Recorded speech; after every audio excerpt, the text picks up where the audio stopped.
പണിയെടുക്കാത്ത ഒന്ന് ഇന്ന് പണിയെടുക്കുന്നു. ഈ ക്യാമറ നല്ലോണം യൂസ് ആകും. ഞാൻ ക്യാമറയെ കുറിച്ചല്ല പറഞ്ഞത്, നിന്നെ കുറിച്ചാ പറഞ്ഞത്. ആ ഫോട്ടോ അങ്ങോട്ട് കാണിക്ക്. നിന്റെ ബുദ്ധി പോലെ തന്നെ നീ ഫോട്ടോ എടുത്തു വെച്ചിരിക്കുന്നേ. എന്ന് വെച്ചാ നന്നായിട്ടുണ്ടോ? ഇല്ല, ഒരു സൈഡ് നിന്റെ തലച്ചോറ് പോലെ കാലിയായിരിക്കുന്നു, എന്നൊരു സൈഡ് എന്റെ പകുതി മുഖം കാണുന്നില്ല. മുഖം എങ്ങനെയാണ് ഉള്ളത് അതുപോലെയല്ലേ ഫോട്ടോയിൽ കിട്ടൂ. എന്റെ മുഖം എല്ലാവർക്കും ഇഷ്ടമാണ്. ചെടിയിൽ വിരിയുന്ന പൂ പോലെ നിന്റെ തലയിലും ഇല്ലേ ഒരെണ്ണം, അതുകൊണ്ടാ. എന്നെ നീ കളിയാക്കുന്നു. നീ ഞാൻ എടുത്ത ഫോട്ടോ കളിയാക്കിയതല്ലേ? നിനക്ക് ഫോട്ടോ എടുക്കാൻ അറിഞ്ഞുടങ്ങി പിന്നെ എന്തിനാ ക്യാമറയും കഴുത്തി തൂക്കിയിട്ട് നടക്കുന്നേ? ക്യാമറ എടുത്ത് കള.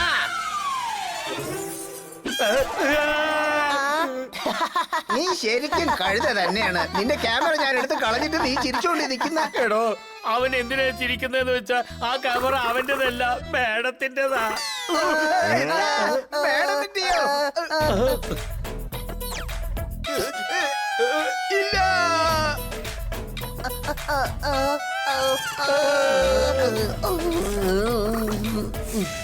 ഇവനിത് എന്താ ചെയ്യുന്നേ? എടാ, ഈ ക്യാമറ മേഡമിന്റെയാ.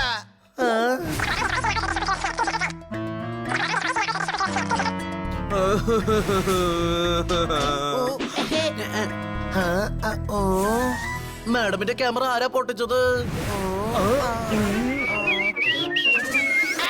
പോപ്പട്ടാണ് പൊട്ടിച്ചത് ഞാൻ തന്നെയാണ്. പക്ഷെ നീയല്ലേ അത് യൂസ് ചെയ്തോണ്ടിരുന്നേ? അതെ, പക്ഷെ ബണ്ണിയല്ലേ ഇത് പൊട്ടിച്ചത്. ഞാൻ പൊട്ടിച്ചില്ല, ഞാൻ തുറന്നു നോക്കിയതാ. ഞാൻ പെട്ടെന്ന് തന്നെ ശരിയാക്കിക്കോളാം. പക്ഷെ നീ ആ ചിപ്പ് കടിച്ചിട്ട് ഫോട്ടോകൾ നശിപ്പിച്ചില്ലേ? അതില് മേഡത്തിന്റെ ലേറ്റസ്റ്റ് ട്രിപ്പ് ഫോട്ടോസ് ഉണ്ടായിരുന്നു. ഇനിയും അവരത് പ്രിന്റ് ഔട്ട് പോലും എടുത്തിട്ടില്ല. മാഡം നീ കാര്യം അറിഞ്ഞ എന്തായാലും ദേഷ്യപ്പെടും. ചീത്ത ആൾക്കാരില്ലാതെ ഒരു ചീത്തയും നടക്കത്തില്ല. എങ്ങനെ മുട്ടയില്ലാതെ കോഴി വരില്ലേ, അതേപോലെ. കോഴിയെ കൊണ്ട് മുട്ടയില്ലാതെ ഉണ്ടാവാൻ പറ്റുമോ? അത് പറ്റില്ല. അതേപോലെ നമ്മളെ കൊണ്ട് ഒന്നും പറ്റില്ല. കാരണം നമ്മൾ പറയാതെ ഇത് ആരാ ചെയ്തെന്ന് മാഡമിനെ അറിയാൻ പോകുന്നില്ല. Any doubt? അതൊക്കെ ശരി, പക്ഷെ ഫോട്ടോ എന്ത് ചെയ്യുമെന്ന് പറ. ആ, എന്റെ അടുത്തൊരു പ്ലാൻ ഉണ്ട്. എന്താ?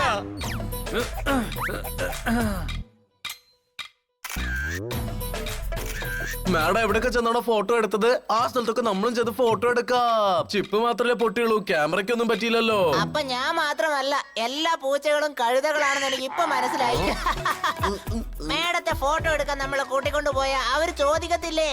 മാഡമിനെ കൂട്ടിക്കൊണ്ടു പോണ്ട. ബൊമ്മക്കടക്കാരൻ പപ്പുവിന്റെ അടുത്ത് മാഡമിന്റെ ഒരു ഫോട്ടോ കൊടുത്താലേ മാഡമിനെ പോലെ ഒരു ബൊമ്മയാക്കി തരും. പക്ഷെ നമ്മൾ എങ്ങനെ ഫോട്ടോ കൊണ്ടു കൊടുക്കും? നീ അതൊക്കെ നശിപ്പിച്ചില്ലേ?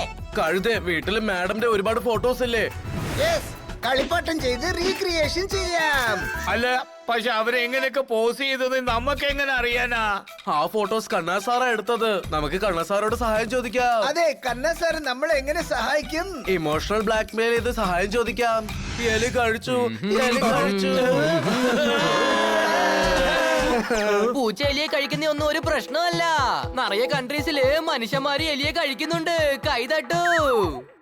അതെ, എലി ക്യാമറയുടെ ചിപ്പ് കഴിച്ചു. അതിൽ നിങ്ങൾ എടുത്ത ഫോട്ടോസ് ഒക്കെ ഉണ്ട്. എന്ത്? നോ, ഞാൻ ആദ്യമായിട്ടാ മിസ് കാർട്ടിന്റെ കൂടെ ഫോട്ടോസ് എടുത്തേ. ആലോചിച്ച് നോക്കൂ മാഡം എത്ര വിഷമിക്കുന്നു.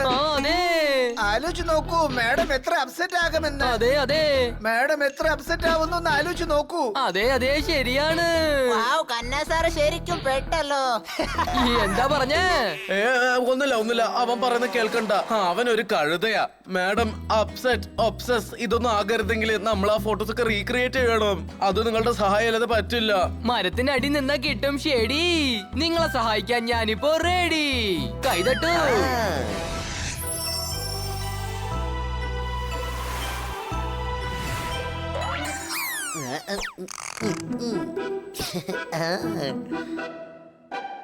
ബോർഡറിൽ നമ്മളെ മിലിറ്ററി ഫൈറ്റ് ചെയ്യാൻ നിപ്പുണ്ട്.